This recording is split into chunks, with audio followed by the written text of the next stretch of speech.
Dia faly miarabantsika hatrany manaraka ny oronan-tsary. Androany tsika hiresaka momba ny kolikoly. Alohan'ny tena hanombohan'ny oronan-tsary rehetra momba ny resaka fanampiana antsika amin'ny atotan-taratasy. Izao tontolo izao dia misy ny kolikoly. Rehefa mavomavo ny sary dia mangarahara, ary rehefa mena, ary rehefa vao hoe midorehitra menamenamena dia tena henjana ny kolikoly ao aminy. Raha 80% ny lalina gisitra amin'ny kolikoly Madagasikara aty amin'ny sivy amby efapolo amby zato.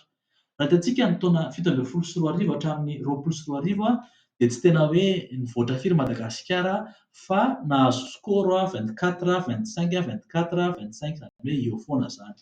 Noho izany ary raha izay ny kolikoly dia ahoana marina izy ity ilay mpikarakara raharaham-bahoaka mihitsy ve tsy mety raha tsy todorana kely sa antsika vahoaka mihitsy no mila manolotra kely mba ho voakarakara tsara.